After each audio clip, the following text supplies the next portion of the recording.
All right, my name's Chris Alfonso. I'm going to be your MC for the AMA. This AMA works when you ask questions. There's nothing we've prepared. So we've got Kirsten, Steve, Nick, and Derek over here. You guys want in on this? Yes, you do.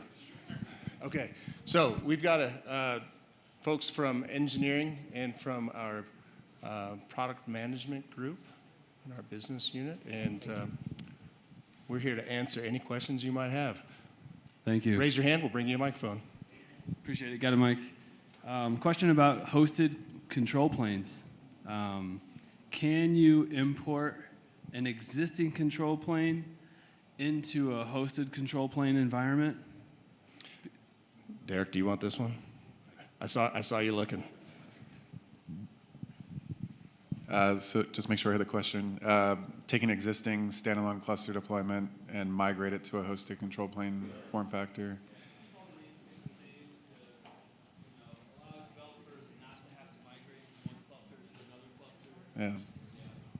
Yeah, it's a common ask. Right now, we don't have a prescribed procedure for you to do that just yet. I'm sure our product management team to understand the intricacies of your environment that may or may not make it difficult, but it's definitely a common ask, and it's something I think we'll anticipate looking at more closely in the year ahead. And because I forgot that I know you all, and they probably don't. So if you answer a question, if you just introduce yourself first. All right, who's up next? Hi, my name is Makrand. So, question about ingress load balancing. So, my question is it okay to use wildcard IP, single IP for applications load balancing? Let's assume that you have like 20 applications running in the cluster, and you're routing the traffic using that single load balancer IP, wildcard one.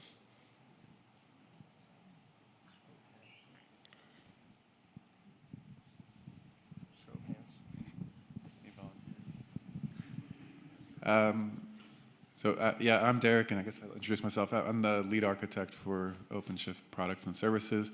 Networking is not my strongest suit, though, but the way I would answer the question is I think it should work just fine. The difficulty will be if you have any unique security or really a unique security concern, or if you need to masquerade traffic from probably that single IP to like a different set. So without knowing that detail, it's hard to answer. But for what you described, I don't see from a traditional scenario problem too much of an issue. Yeah, I mean, it is basically how our router works today out of the box. So. No, but I think from 4.15, they are recommending it to configure external load balancer, right? Both API, IP, and as well as the ingress load balancer IP. I think from 4.12, they started recommending that you should have an external load balancer, everything. Earlier, it was within the cluster, but now within the machine network now, but it is outside the cluster. So why was that change? Do we know? So are you talking about a load balancer for the API service separate from the application load balancing for the workload? Yeah, so like in 4.10, 4.11, we used to assign the IP from the machine network, right, to the API URL and the ingress URL.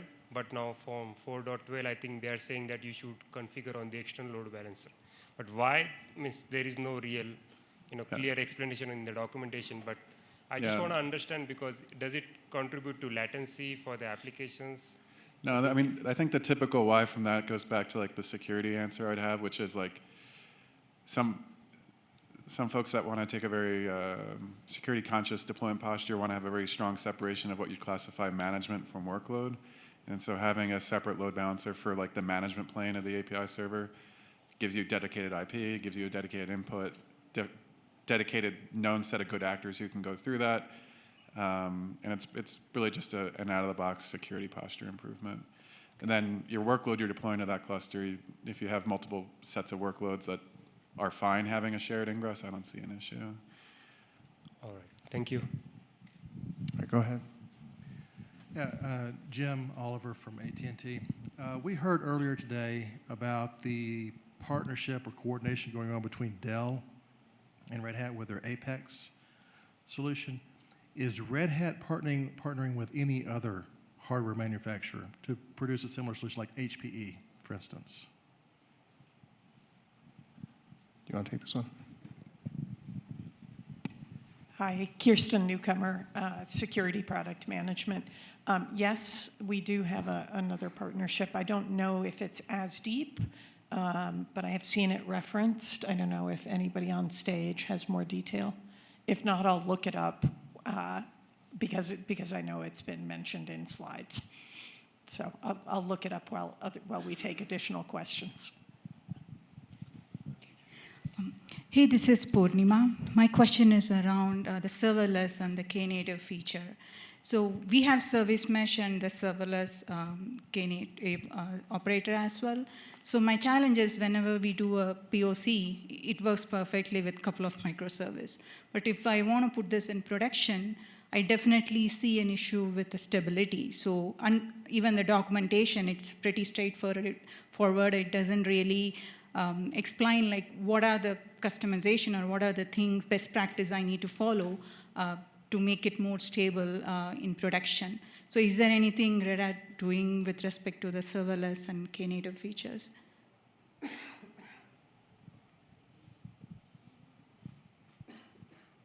Without knowing more about your environment, we might have to get your information. So we're always improving on each service. So,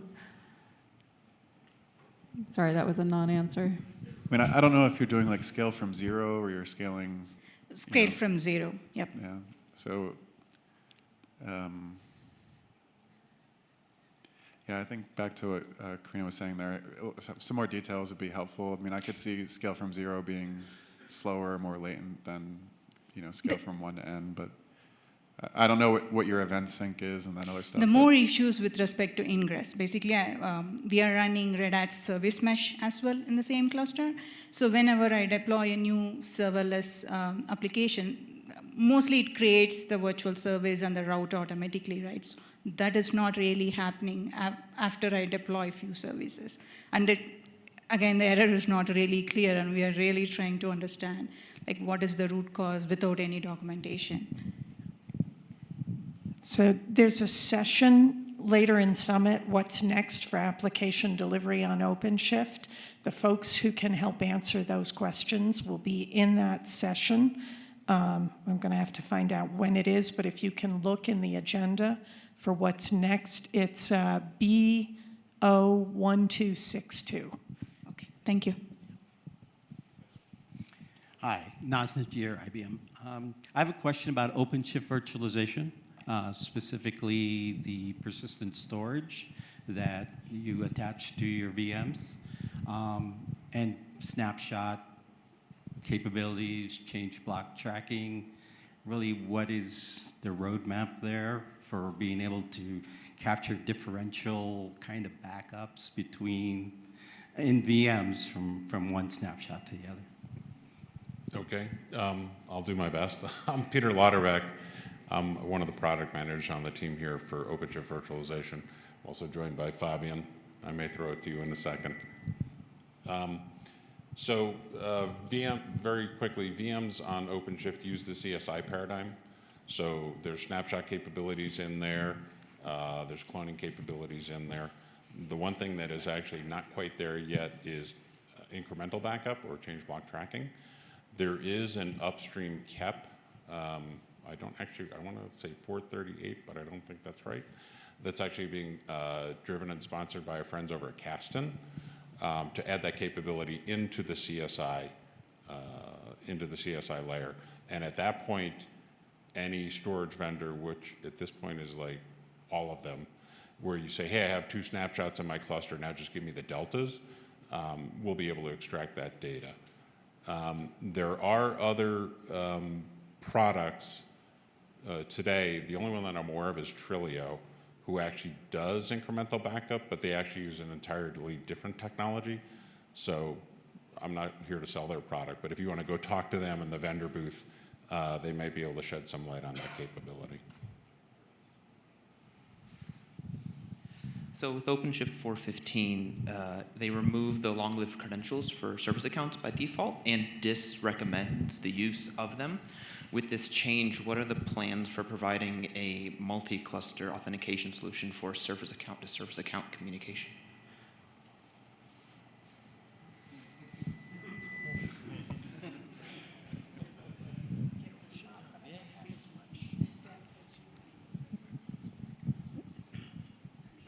All right, full disclosure, it's my first day at 5,000 feet, so I'm sitting here thinking service accounts and long-lived credentials, and also in my head thinking about credentials you hold to a cloud provider here. So just to make sure I heard the question properly, is this in-cluster service account credentials, or like using things like STS to speak to a cloud provider?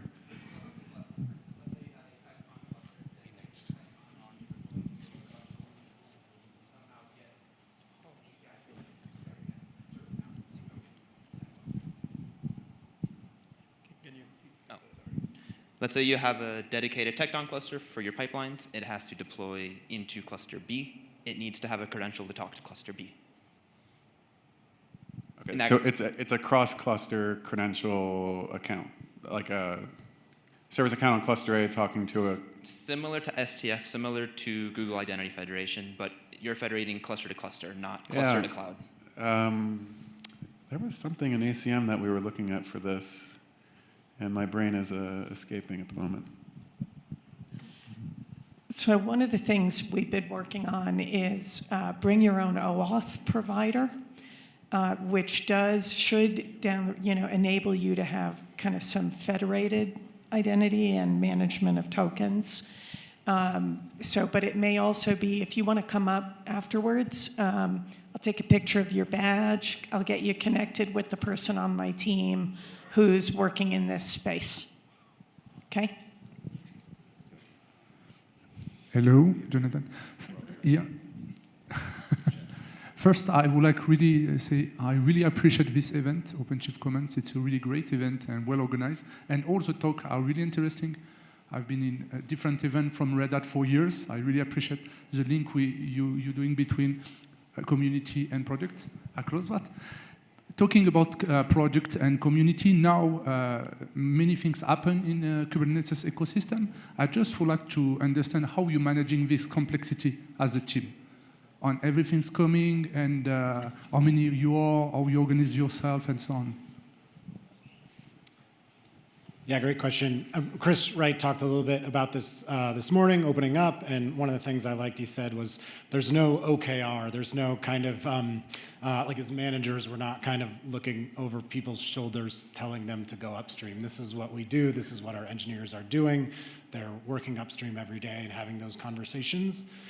We have a slide that comes up now and then that has the SIG leadership that has OpenShift or that has Red Hat representation. And if you look at that, there's a lot of red there. There's a lot of Red Hat contributors that are directly involved in those SIGs.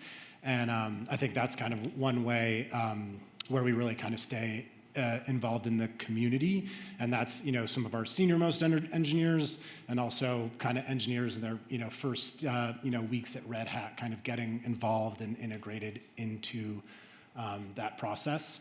Some of the more recent stuff that's coming up there with the AI working groups that are starting, kind of across SIGs for DRA and other stuff, are areas where we're directly engaging there, and so I think it's kind of part of one of the easy parts of our jobs that this just kind of happens, but it is really important, and we want to make sure we create that space on our teams. But I think the outcomes are pretty clear too, so it's pretty easy. I don't think it's easy. So an honest answer. The whole Cube ecosystem and the broader CNCF cloud native ecosystem is humongous. I know when various teams in the organization want to come forward and say, I want to ship this project or I want to include it in the overall solution. I mean, to me, I look at these things and think, is Red Hat participating strong enough that we could actually meaningfully support it? If not, then you probably shouldn't be shipping it, right? So that might mean sometimes we could be a little slow to launch on certain community projects, but eventually, given enough interest in the long run, we get there, right? So sometimes we can not necessarily always pick the right winner right away, and in a world with so many CSI drivers, so many device drivers, so many network drivers, ingress solutions, it can be difficult to know if this is going to be the best one or worst one. I think we try to be flexible to always change a little bit afterwards when we need to course correct, but to me, it's super critical that we actually know the code we're shipping and that we have people on staff who can support it and speak to it well, which is not always trivial. But yeah, it really just comes down to that. Curious, Fabian, if you have any opinion on that. I know you. Yes, I would like to connect to. It's not easy, right? It's even work, right? So like actively working and shaping a community, it just doesn't happen, right? So you need people who are interested, and I think what we try to do here at Red Hat is like it starts with simply enabling our folks, right, and saying you are allowed to do it, right? So we don't have an NDA about not like speaking about the code, right? But we need the people to know this intrinsically, right? To know that you can work in the open and to take the time to speak to others, to build a relationship, to understand the use cases, to converge on technical solutions, to disagree about technical solutions. So it's really work, but the benefit is, and that if we do this kind of working, it's actually open to anybody. So I think we would like to welcome you as much as anybody else in here, right, to have these discussions with us or with anybody in the community. But it's work, right? It's an extra mile you need to do to have these nice but also challenging discussions at times. I remember. This is the critical thing that gets hard. It was easy when Cube was relatively small, and you could think about it in a rational way and say, okay, I'm shipping a base platform. Then you have like this flourishing of projects. If you're gonna look at GitHub K-SIGs, right, like no shortage of new projects. They all have different support cadences. They all have different API lifecycle boundaries. That's where we find things actually difficult now, I think, to some degree, to say, okay, if we put this in the core product and we have a lifecycle that's this many years, let's say, well, then we have to figure out how you deal with all these other emergent innovation that's happening in the community that might not be as mature or moving at a far more rapid cadence. And that's where actually things get super, super tough. But yeah, hopefully we're doing a good job, and but that's actually the real challenge area on that one now.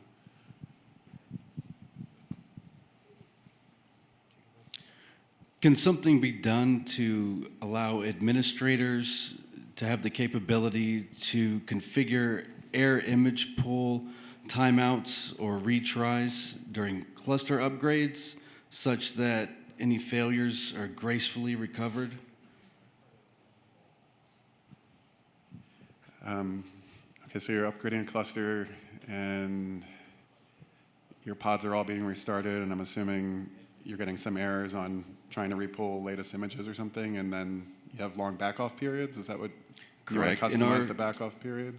Yes, in our case, we have a very slow, unreliable connection to the internet. Okay. And often error image pools will not be able to recover automatically. Yeah, so it's been a little while since I looked in that part of the code, but I think it kind of doubles the time between attempts up to like a max timer, and then yeah, it could seem pretty long. I think it might max out at like 5 minutes or something. I'm not aware of any engagement in upstream Cube to push that concept. We get more pressure on doing more like concurrent parallel pools, but we haven't had much feedback on like tuning the rate limiting of failed pools. If you want to catch up later and talk about a way we could best present that, I'd be happy to see what we can do to advocate for that. But right now, there's not a capability for that, unfortunately. Thank you. Is there active development around utilizing AI to assist customers when configuring requests and limits within OpenShift? So there's a lot of folks in the ecosystem that are trying to build AI autoscalers, whether it's like vertical pod autoscaling or horizontal autoscaling. I'm not aware of us having anything in-house right now that's exploring that in depth. I'm a little nervous about that pattern, if I'm honest with you. But I know there's other folks in the community that are exploring it. I guess the implications of getting it wrong are probably rough for me as a provider versus like finding the right ways to tune it and make it work for you. But yeah, right now at Red Hat, there's not an active effort that I'm aware of.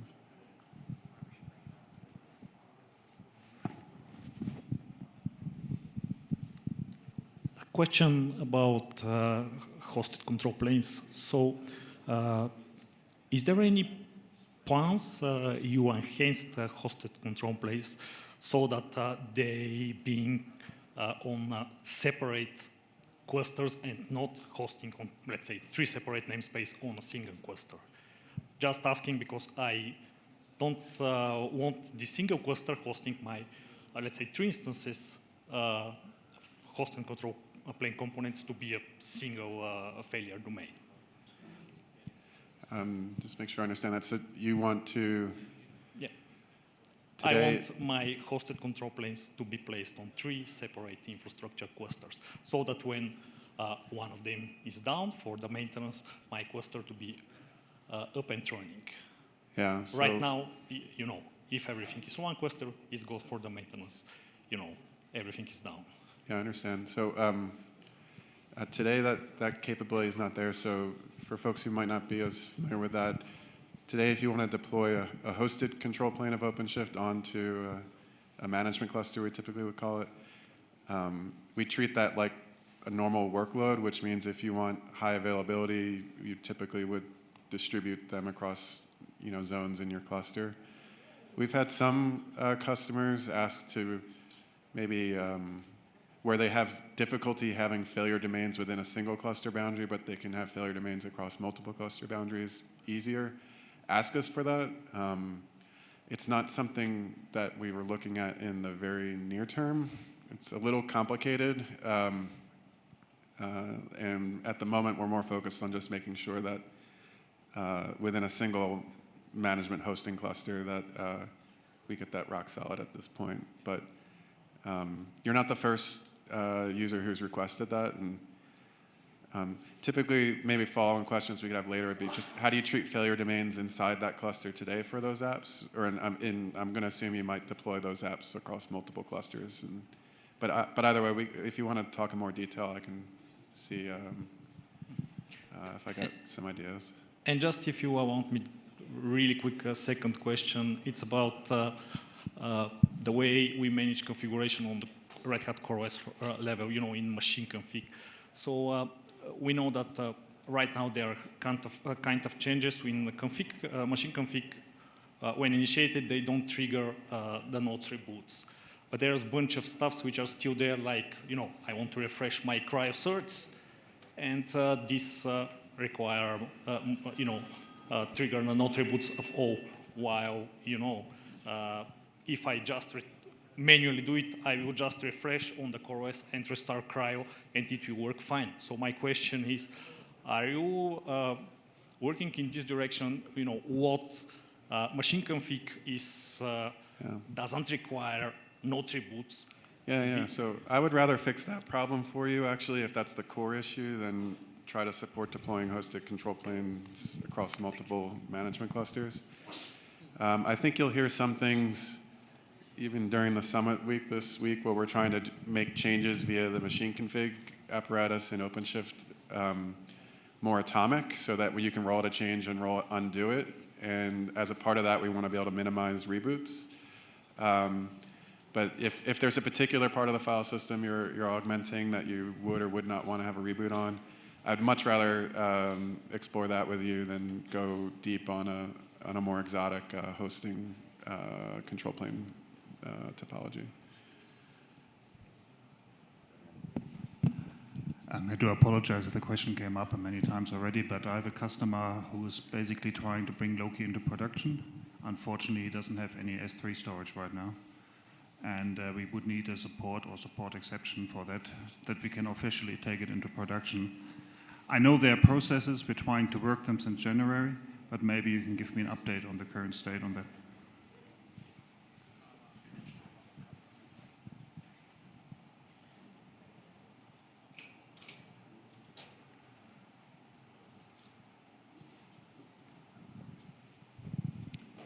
Survey says no good answer. We have another question. Yeah, let's take a couple more questions. We want to be respectful of your time for the community reception, but yeah, go ahead. Hi, I've got two questions. One is from your vantage point, how do you see the adoption of Gateway API? There was one presentation about Gateway API being used, but when do you see the mainstream Ingress customers moving to Gateway API, and how long could that take? 1 year, 2 years, 3 years? And secondly, similar question on OpenTelemetry. How do you see the adoption of OpenTelemetry?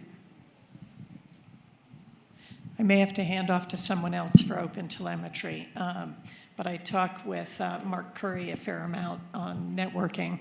So we're not getting rid of HA proxy. So it's really going to be all about your use of this and your migration pattern. And so Gateway API makes it easier to integrate with external solutions, but you know, if you're using current routes and Ingress, I don't believe you'll have to migrate anytime soon. So for OpenTelemetry, would you mind restating the question? The adoption of OpenTelemetry.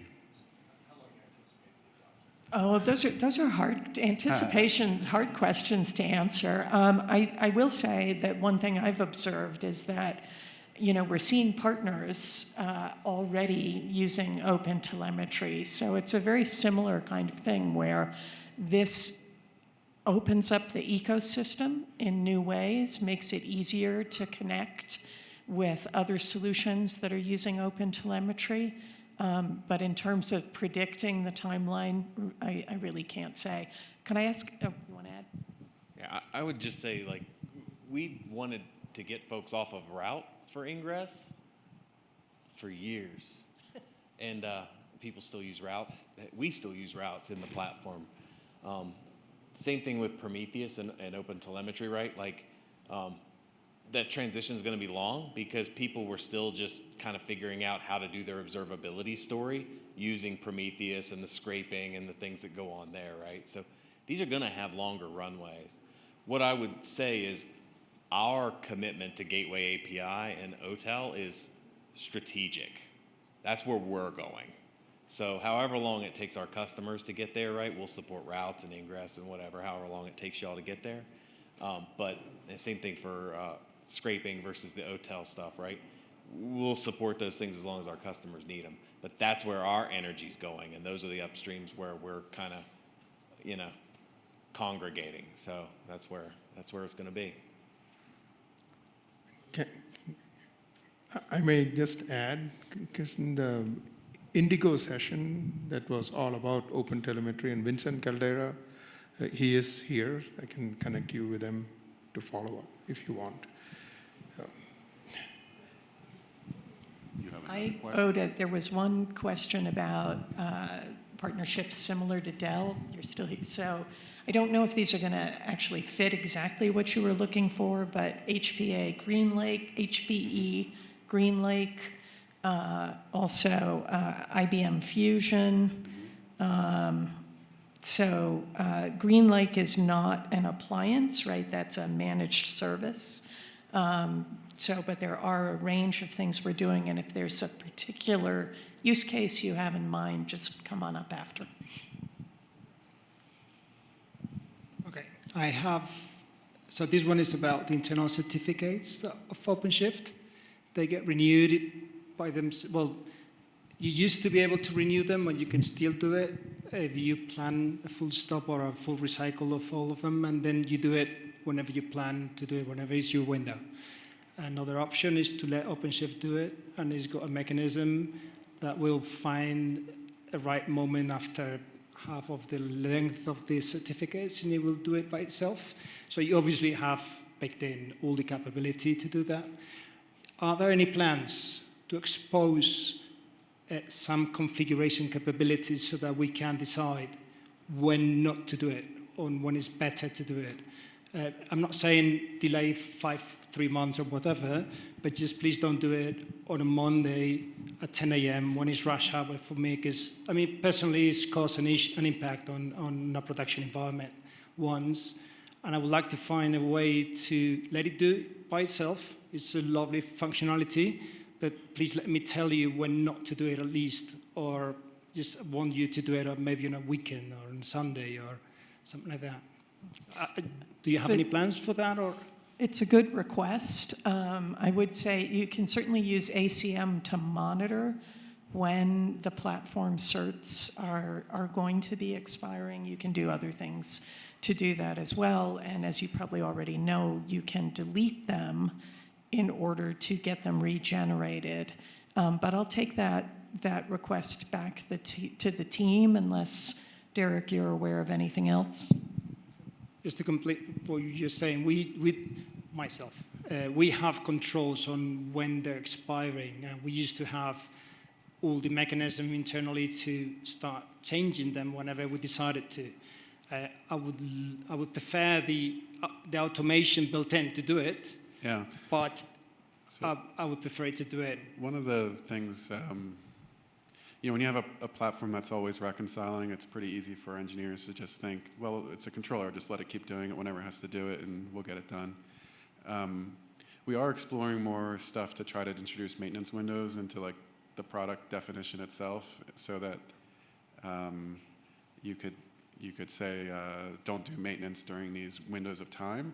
Typically, we've had those discussions around like upgrades actions, but I think your feedback on maybe avoiding cert rotations during a prescribed maintenance window, you might say no good on Mondays. That's actually we haven't heard that before, but I appreciate the suggestion. You normally don't have problems unless you have lots of objects in the etcd database. If you have one of those clusters, then and you get it at rush time. Yeah. I appreciate the input, and if coupling with something like a maintenance window would make sense to you, that might be feedback we can take back. Last question over here, guys. Hi, Brandon Peterson with Colorado Para. I was wondering if there are plans to offer a less expensive, no support kind of home lab license or lab license, sort of like the Red Hat developer program? OKD? Just OKD? Okay. That's true. Podman Desktop. There's a lot going on with Podman Desktop this week, too. That's a good one. Okay, we'll wrap it up, and thank you for sticking around. Enjoy the community reception in the Four Seasons Ballroom. I would just be